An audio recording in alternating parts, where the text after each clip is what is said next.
Everyone, स्वागत है आप सबका learning with Gautam YouTube channel में। तो आज के इस वीडियो में हम करने वाले हैं क्लास 12th इकोनॉमिक्स के most VVI objective question answer को, और उन्हीं सभी प्रश्नों को करने वाले इकोनॉमिक्स के जो कि आपके आने वाले बोर्ड एग्जाम के लिए काफी ज्यादा इंपॉर्टेंट प्रश्न रहने वाला है। तो आप लोग वीडियो को अच्छे से ध्यानपूर्वक और लास्ट तक जरूर देखिएगा। तो चलिए शुरू कर लेते हैं फर्स्ट क्वेश्चन से। और पहला क्वेश्चन हमारा, साधारण कीमत निर्धारण के लिए निम्न में से कौन घटक है? तो लगान, मजदूरी और ब्याज, ये तीनों जो है ये साधारण कीमत निर्धारण के लिए महत्वपूर्ण घटक है, यानी कि ऑप्शन इसका डी हो जाएगा। अगला क्वेश्चन करते हैं। अगला क्वेश्चन हमारा, न्यूनतम समर्थन मूल्य किसके उदाहरण है? न्यूनतम समर्थन मूल्य जो है ये उदाहरण है कृषि पदार्थों की या फिर कृषि उत्पादों की। ऑप्शन में भी हो जाएगा। न्यूनतम समर्थन मूल्य जो है ये कृषि पदार्थ या फिर कृषि से जो उत्पादन होता है उसी का उदाहरण है। ऑप्शन में भी हो जाएगा। नेक्स्ट क्वेश्चन है हमारा, एफएडी सिद्धांत का प्रतिपादन किस वर्ष किया गया था? तो एफएडी सिद्धांत का जो प्रतिपादन है ये वर्ष 1998 में किया गया था। 1998 में एफएडी सिद्धांत का प्रतिपादन किया गया था। नेक्स्ट क्वेश्चन करते हैं। अगला क्वेश्चन है हमारा, अर्थव्यवस्था में तेजी और मंदी की समस्या को कहा जाता है? तो अर्थव्यवस्था में तेजी और मंदी की जो समस्या होता है उसे क्या कहा जाता है? तो उसे व्यापार चक्र कहा जाता है। ऑप्शन नंबर ए हो जाएगा। याद रखिएगा, अर्थव्यवस्था जो होता है उसमें तेजी और मंदी की जो समस्या होता है उसे व्यापार चक्र कहा जाता है। अगला क्वेश्चन है, व्यापक अर्थशास्त्र का प्रमुख यंत्र राष्ट्रीय आय विश्लेषण है, ऐसा किसने कहा था? ये जो लाइन है ये लाइन किसने कहा था? ऐसा किसने कहा था? ऐसा कहा जाए सुल्ज ने, यानी कि ऑप्शन नंबर बी हो जाएगा। व्यापक अर्थशास्त्र का प्रमुख यंत्र राष्ट्रीय आय विश्लेषण है, ऐसा किसने कहा था? तो सुल्ज ने कहा था। ऑप्शन नंबर बी हो जाएगा।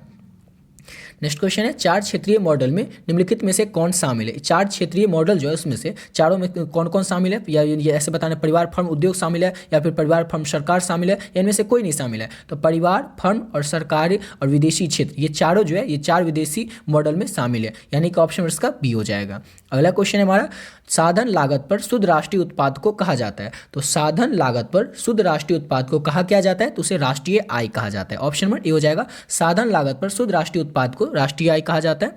अगला क्वेश्चन है हमारा, विदेशों में शुद्ध साधन आय हो सकती है? तो किस तरह से हो सकती है? तो देखिए, धनात्मक भी हो सकती है और ऋणात्मक भी हो सकती है, यानी कि ऑप्शन इसका ए और बी दोनों हो जाएगा। विदेशों में शुद्ध साधन आय हो सकती है, धनात्मक और ऋणात्मक दोनों। अगला क्वेश्चन है हमारा, निम्नलिखित में से कौन सी टिकाऊ वस्तु है? चार ऑप्शन में सबको पता है कि टिकाऊ वस्तु क्या है। तो देखिए, टेलीविजन, ये भी अगर एक बार खरीद लेते हैं तो बहुत दिनों तक चलता है, टिकाऊ वस्तु है। रेफ्रिजरेटर यानी कि फ्रिज भी टिकाऊ वस्तु ही है। कार भी टिकाऊ वस्तु ही है, यानी क्या हो जाएगा? ऑप्शन में डी हो जाएगा। उपयुक्त सभी वस्तुएं जो है इस तीनों में से तीनों वस्तुएं ये टिकाऊ वस्तु है। अगला क्वेश्चन है हमारा, निम्न में से कौन गैर टिकाऊ वस्तु है? तो ऊपर देखे थे टिकाऊ वस्तु, अब इसमें बताना कि गैर टिकाऊ वस्तु क्या है। अब देखिए, इसमें क्वेश्चन में पॉइंट में क्या है? ये साबुन है। पहला ऑप्शन साबुन है। साबुन खरीदेंगे 2-4 दिन में खत्म हो जाता है। पेस्ट भी 2-4-5 दिन 8 दिन में खत्म हो जाता है। सब्जी भी कुछ दिन में खत्म ही हो जाता है, यानी क्या हो जाएगा? ये तीनों जो हो जाएगा ये गैर टिकाऊ वस्तु होगा। अब आप लोग समझ गए होंगे कि टिकाऊ वस्तु किसे कहते हैं और गैर टिकाऊ वस्तु किसे कहते हैं। अगर एग्जाम में पूछा जाएगा तो आप लोग लिख दीजिएगा कि टिकाऊ वस्तु से कहते हैं जो ज़्यादा दिन तक सामान चलता है, जैसे कि आप लोग एग्जाम्पल में बता दीजिएगा, कार हो गया, टेलीविजन हो गया, रेफ्रिजरेटर हो गया। और गैर टिकाऊ वस्तु किसे कहते हैं? जो ये कुछ दिनों में खत्म हो जाए उसे हम लोग कहते हैं गैर टिकाऊ वस्तु। एग्जाम्पल में बता दीजिएगा, साबुन, पेस्ट और सब्जी, या कुछ भी आप लोग बता सकते हैं। अगला क्वेश्चन है हमारा, निम्न में से चार ऑप्शन में से कौन प्रवाह का उदाहरण है? तो गति, नदी का जल, पूंजी का निर्माण, ये तीनों क्या है? तो प्रवाह। इस गति में भी पूरा गति होते रहता है, नदी का भी जल प्रवाह होते रहता है, पूंजी के निर्माण में भी वृद्धि होते रहता है, यानी क्या? तीनों जो है प्रवाह का उदाहरण है, यानी कि ऑप्शन इसका डी हो जाएगा। इनमें से सभी जो है ये प्रवाह का उदाहरण है। अगला क्वेश्चन है, स्टॉक का संबंध होता है? तो स्टॉक का संबंध किससे होता है? तो समय बिंदु से रहता है और किसी निश्चित समय से होता है। स्टॉक का जो संबंध होता है ये समय बिंदु और किसी निश्चित समय दोनों से होता है, यानी कि ऑप्शन उसका सी हो जाएगा। ए और बी दोनों से। अगला क्वेश्चन है हमारा, प्रवाह का संबंध होता है? तो प्रवाह का जो संबंध है वो होता किससे है? तो समय काल से। समय से ही ना प्रवाह का संबंध होगा, यानी कि ऑप्शन सी हो जाएगा। अगला क्वेश्चन हमारा, किसी व्यक्ति की संपत्ति क्या है? किसी व्यक्ति की जो संपत्ति होता है वो क्या होता है? तो स्टॉक वो होता है, पूंजी हो जाएगा ना, स्टॉक कैसे होगा? किसी व्यक्ति की जो संपत्ति होती है वो क्या हो जाएगा? तो पूंजी हो जाएगी। ऑप्शन उसका सी हो जाएगा। अगला क्वेश्चन हमारा, किसी व्यक्ति की आय जो होती है वो क्या होता है? तो किसी व्यक्ति की जो आय होती है वो प्रवाह होती है। ऑप्शन उसका सी हो जाएगा। अगला क्वेश्चन करते हैं। नेक्स्ट क्वेश्चन हमारा, स्टॉक का एक उदाहरण। स्टॉक का एक उदाहरण चार ऑप्शन से क्या हो जाएगा? तो स्टॉक का एक उदाहरण हो जाएगा स्थैतिक, यानी कि ऑप्शन उसका ए हो जाएगा, स्थैतिक। अगला क्वेश्चन है, प्राथमिक क्षेत्र यानी कि प्राइमरी सेक्टर में किसे शामिल किया जाता है? यहाँ पर किस में थोड़ा छूट गया तो आप लोग याद रखिएगा। प्राथमिक क्षेत्र यहाँ पर लिखा, क्षेत्र लिखा होगा। प्राथमिक क्षेत्र यानी कि प्राइमरी सेक्टर में चार ऑप्शन में से किसे शामिल किया जाता है? तो देखिए, भूमि को, जल को और वन को, इन तीनों को प्राइमरी सेक्टर में शामिल किया जाता है, प्राथमिक क्षेत्र में शामिल किया जाता है। ऑप्शन डी हो जाएगा, इनमें से सभी को। अगला क्वेश्चन है, गौण क्षेत्र अथवा द्वितीयक क्षेत्र में कौन शामिल किया गया? गौण क्षेत्र अथवा द्वितीयक क्षेत्र में किसे शामिल किया गया? तो देखिए, गन्ने से चीनी जो बनता है ये भी क्या हो गया? गौण से द्वितीय क्षेत्र में आ गया। और कपास से जो कपड़ा बनता है ये दोनों क्या हो जाएगा? गौण क्षेत्र से द्वितीय क्षेत्र में इसे शामिल कर लिया जाएगा। ऑप्शन इसका सी हो जाएगा, ए और बी दोनों। अगला क्वेश्चन है तृतीयक क्षेत्र में किसे शामिल किया जाता है। तृतीयक लिखा गया लेकिन वहाँ पर होगा तृतीयक। ठीक है, तो तृतीयक क्षेत्र में देखिए बैंक को भी शामिल किया जाता है, बीमा को और संचार को, इन तीनों को शामिल किया जाता है तृतीयक क्षेत्र में, यानी कि ऑप्शन में डी हो जाएगा। इनमें से सभी को तृतीयक क्षेत्र में शामिल किया जाता है। अगला क्वेश्चन है प्राथमिक क्षेत्र को जाना जाता है। तो प्राथमिक क्षेत्र को कृषि तथा से संबंधित क्षेत्र के नाम से जाना जाता है। याद रखिएगा प्राथमिक क्षेत्र को हम लोग कृषि तथा इससे संबंधित जितने भी क्षेत्र होते हैं वही सब प्राथमिक क्षेत्र में आता है। ठीक है, ऑप्शन में ए हो जाएगा। अगला क्वेश्चन है हमारा द्वितीय क्षेत्र को जाना जाता है। तो द्वितीय क्षेत्र को जो है निर्मित क्षेत्र के रूप में जाना जाता है। ऑप्शन में बी हो जाएगा। याद रखिएगा प्राथमिक क्षेत्र जो होता है उसको कृषि के क्षेत्र से जाना जाता है, और द्वितीय क्षेत्र को निर्मित क्षेत्र से जाना जाता है, और तृतीय क्षेत्र को सेवा क्षेत्र से जाना जाता है। ठीक है, तो क्वेश्चन था द्वितीय क्षेत्र से किसे जाना जाता है, तो निर्मित क्षेत्र को जाना जाता है द्वितीय क्षेत्र से। अगला क्वेश्चन है निम्न में से स्टॉक चर कौन से है। स्टॉक चर कौन से है, तो देखिए आय, निवेश और उपभोग। आय, निवेश और उपभोग जो है ये स्टॉक चर नहीं है, लेकिन धन होगा, ये धन क्या हो जाएगा, तो स्टॉक चर हो जाएगा, यानी कि ऑप्शन इसका डी हो जाएगा। अगला क्वेश्चन हमारा प्राथमिक क्षेत्र में निम्नलिखित में से कौन सा शामिल है। तो अभी थोड़ी देर पहले देखे थे कृषि और कृषि से जितने भी संबंधित काम होगा वो सब क्या होगा, प्राथमिक क्षेत्र में काम शामिल होगा, यानी कि भूमि, वन, खनन, ये सब क्या हो जाएगा, ये सब प्राथमिक क्षेत्र में शामिल होगा, यानी कि ऑप्शन में डी हो जाएगा इनमें से सभी।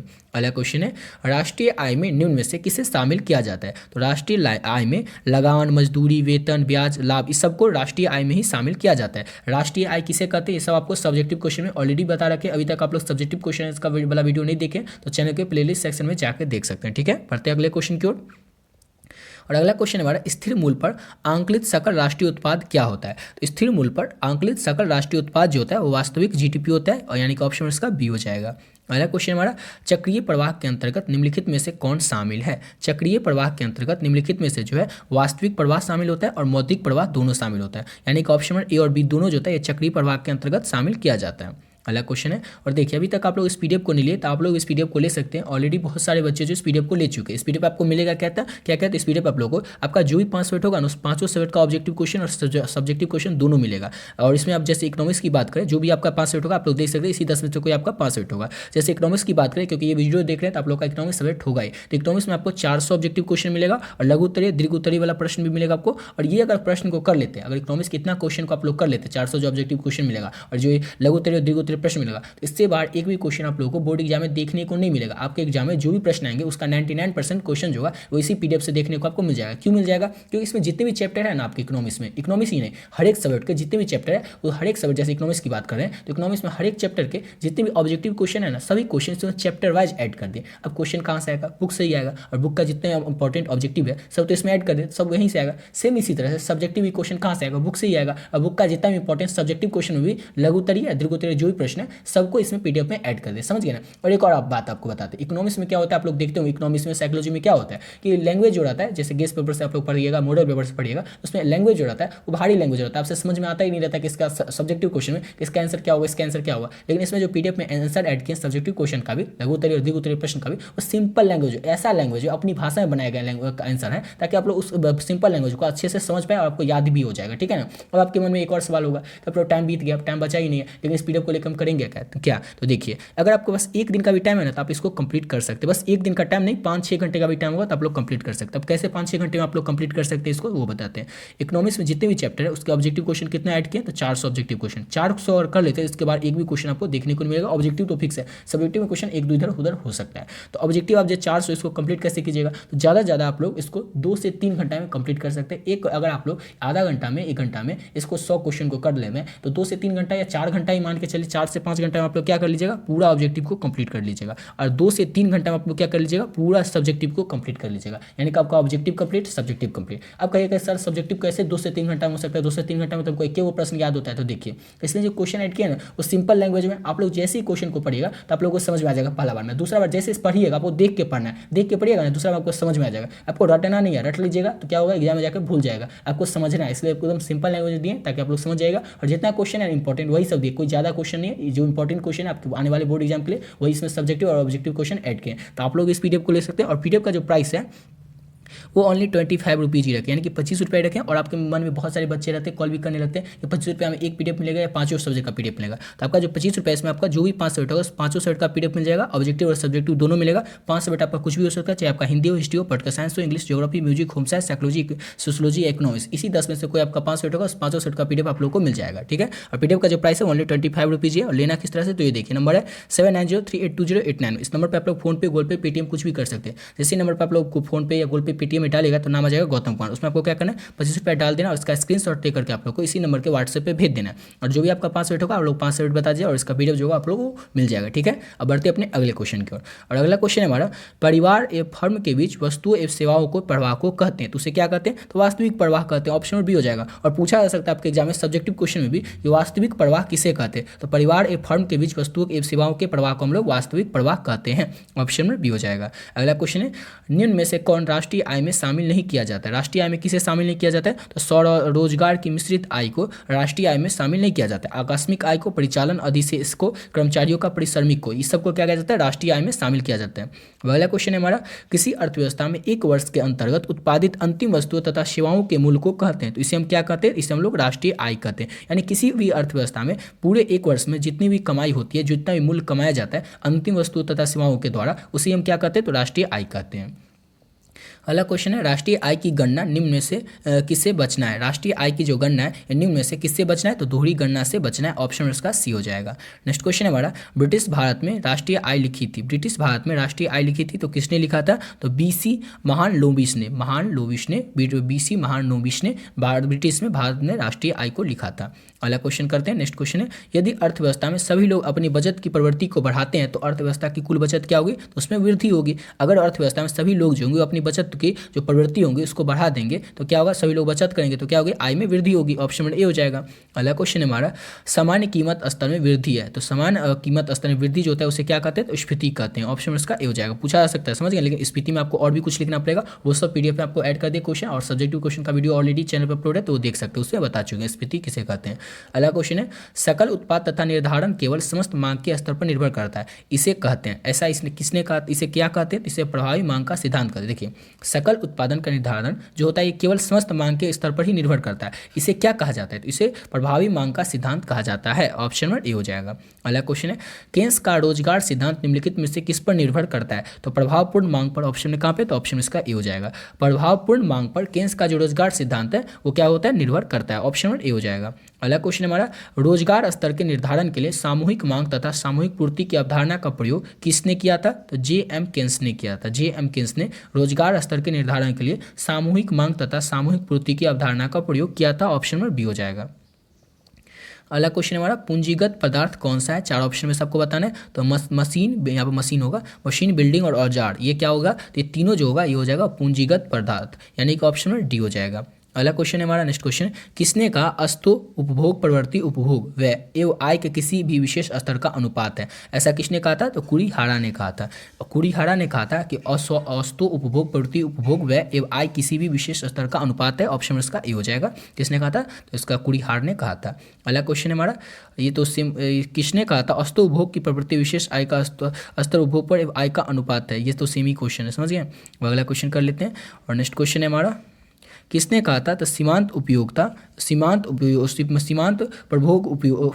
उपभोग प्रवृत्ति उपभोग में होने वाले परिवर्तन तथा आय में होने वाले परिवर्तन का अनुपात है। ऐसा किसने कहा था, तो ये भी कहा था कुरिहारा ने, यानी कि ऑप्शन इसका सी हो जाएगा।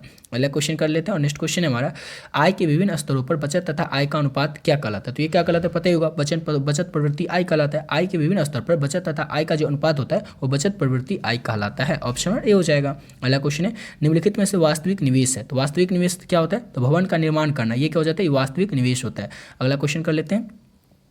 अगला क्वेश्चन है हमारा, निम्नलिखित निवेश के निर्धारक घटक कौन से हैं। निवेश के निर्धारक घटक कौन से हैं, तो देखिए, ब्याज की दर और पूंजी की सीमांत क्षमता, ये क्या हो जाएगा, तो ये हो जाएगा निवेश के निर्धारक घटक, यानी कि ऑप्शन उसका सी हो जाएगा। ए और बी दोनों जो है ये निवेश के निर्धारक घटक है। अगला क्वेश्चन है, केन्स के अनुसार विनियोग के अभिप्राय है, तो केन्स के अनुसार विनियोग के अभिप्राय क्या होगा, तो वास्तविक विनियोग होगा, वो ऑप्शन इसका बी हो जाएगा। अगला क्वेश्चन है हमारा, प्रतिष्ठित संप्रदाय को स्थापित किसने किया था, तो प्रतिष्ठित संप्रदाय को जो स्थापित है वो किया था एडम स्मिथ ने। ऑप्शन इसका सी हो जाएगा। नेक्स्ट क्वेश्चन है हमारा, महामंदी का काल कौन सा था? तो महामंदी जो शुरू हुआ था वो वर्ष 1929 से शुरू हुआ था और वर्ष 1932 तक चला था। आपके अगर ऑप्शन में 1929, 32, 31, 32 कुछ भी रहे तो आप लोग लगा सकते हैं, क्योंकि 1929 में शुरू हुआ था और 1932 तक चला था महामंदी। अगला क्वेश्चन है हमारा, पूंजी के स्टॉक की वृद्धि जो होती है वो कहलाती है, तो वो कहलाती क्या है? तो पूंजी निर्माण कहलाती है। पूंजी के स्टॉक में जो वृद्धि होती है उसका जो प्राइस बढ़ जाता है वो पूंजी निर्माण कहलाता है। अगला क्वेश्चन है, रोजगार, शुद्ध मुद्रा एवं समान सिद्धांत के लेखक कौन है? तो इसके जो लेखक है वो जेएम कीन्स है। ऑप्शन उसका सी हो जाएगा। अगला क्वेश्चन हमारा, अर्थव्यवस्था में साख का सृजन कौन करता है? तो अर्थव्यवस्था में साख का जो सृजन होता है व्यवसायिक बैंक करता है। ऑप्शन नंबर सी हो जाएगा। और लास्ट क्वेश्चन हमारा, निम्नलिखित में से किसके अनुसार मुद्रा वह धुरी है जिसके चारों ओर समस्त अर्थविज्ञान चक्कर लगाता है? किसके अनुसार? तो मार्शल के अनुसार। ऑप्शन नंबर इसका सी हो जाएगा। इसी के साथ वीडियो पे कंप्लीट करते हैं। आशा करता हूँ आप लोग को वीडियो अच्छा लगा होगा और आप लोग को पीडीएफ के बारे में ऑलरेडी ऊपर बता दें, और आपके पास बहुत ही कम टाइम बचा हुआ है, फिर भी आप लोग इस पीडीएफ को लेकर के बहुत ही बढ़िया नंबर ला सकते हैं, क्योंकि इस पीडीएफ में जितने भी इंपॉर्टेंट ऑब्जेक्टिव क्वेश्चन है सभी ऑब्जेक्टिव क्वेश्चन को इस पीडीएफ में ऐड कर देते हैं। आप लोग इस पीडीएफ को ले सकते हैं और पढ़ करके बहुत ही बढ़िया नंबर अपने आने वाले एग्जाम में ला सकते हैं। आशा करता हूँ आप लोग को वीडियो अच्छा लगा हो। तो मिलते हैं नेक्स्ट वीडियो में नए वीडियो के साथ।